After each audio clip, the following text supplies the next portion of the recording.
Number 1. Surviving and thriving after his claim.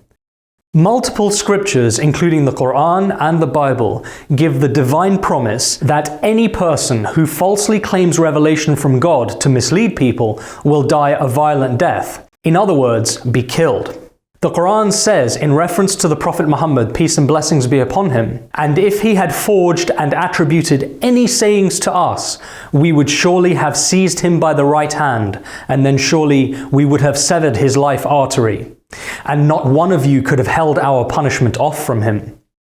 Just as those who are truly from God receive God's support and help to achieve their purpose, those who falsely claim God's authority are destroyed by him. While the verse ostensibly refers to the Prophet Muhammad, peace and blessings be upon him, it has also been unanimously agreed throughout the history of Islam by scholars in their commentaries to apply by matter of principle to any individual falsely claiming divine revelation.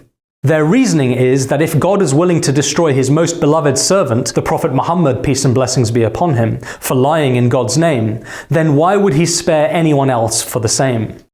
Since the length of the life of the Prophet Muhammad, peace and blessings be upon him, after his first revelation was approximately 23 years, it is generally taken that no individual falsely claiming revelation without retracting it can live for a period longer than 23 years without divine retribution ending the person in a violent manner. This divine principle is also alluded to in Deuteronomy 18:20 of the Bible, albeit with less detail, where it says, "But the prophet which shall presume to speak a word in my name, which I have not commanded him to speak, or that shall speak in the name of other gods, even that prophet shall die." Ahmad, peace be upon him, claimed divine revelation in 1876, but he did not die a violent death. Rather, he died a natural death, a full 31 years later in 1908. Thus, this is a manifest sign of his truth. For if he was a false claimant of revelation, God forbid, divine justice would have seized him, and he would have been killed prior to 23 years elapsing from his claim. He could not have died of natural causes 31 years later.